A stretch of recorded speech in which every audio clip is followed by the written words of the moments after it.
Galates chapitre 2, la justification par la foi.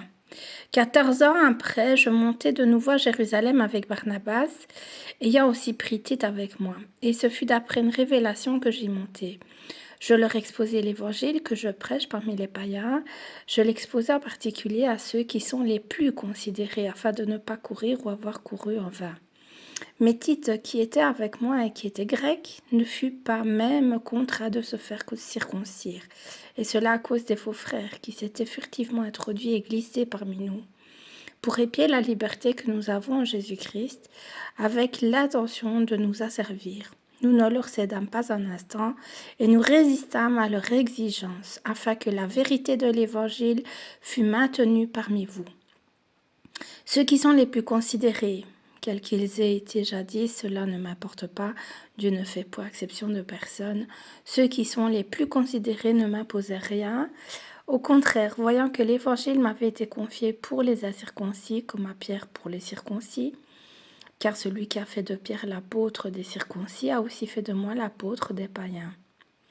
Et ayant reconnu la grâce qui m'avait été accordée, Jacques, Céphas et Jean, qui sont regardés comme des colonnes, me donnèrent à moi et à Barnabas la main d'association, afin que nous allassions, nous vers les païens et eux vers les circoncis.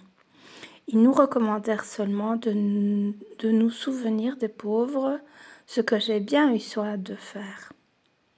Mais lorsque Céphas vint à Antioche, je lui résistai en face, parce qu'il était répréhensible. En effet, avant l'arrivée de quelques personnes envoyées par Jacques, il mangeait avec les païens.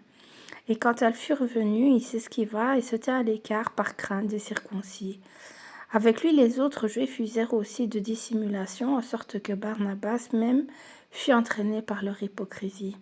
Voyant qu'il ne marchait pas droit, selon la vérité de l'Évangile, je dis à Céphas en présence de tous, « Si toi qui es juif, tu vis à la manière des païens, et non à la manière des juifs, pourquoi forces-tu les païens à judaïser ?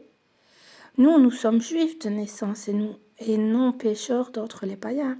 Néanmoins, sachant que ce n'est pas par les œuvres de la loi que l'homme est justifié, mais par la foi en Jésus-Christ, nous aussi nous avons cru en Jésus-Christ afin d'être justifiés par la foi en Christ et non par les œuvres de la loi, parce que nulle chair ne sera justifiée par les œuvres de la loi, mais tandis que nous cherchons à être justifiés par Christ. Si nous étions aussi nous-mêmes trouvés pécheurs, Christ serait-il un ministre du péché ? Loin de là, car si je rebâtis les choses que j'ai détruites, je me constitue moi-même un transgresseur, car c'est par la loi que je suis mort à la loi, afin de vivre pour Dieu. J'ai été crucifié avec Christ, et si je vis, ce n'est plus moi qui vis, c'est Christ qui vit en moi. Si je vis maintenant dans la chair, je vis dans la foi au Fils de Dieu qui m'a aimé et qui s'est livré lui-même pour moi. Je ne rejette pas la grâce de Dieu, car si la justice s'obtient par la loi, Christ est donc mort en vain.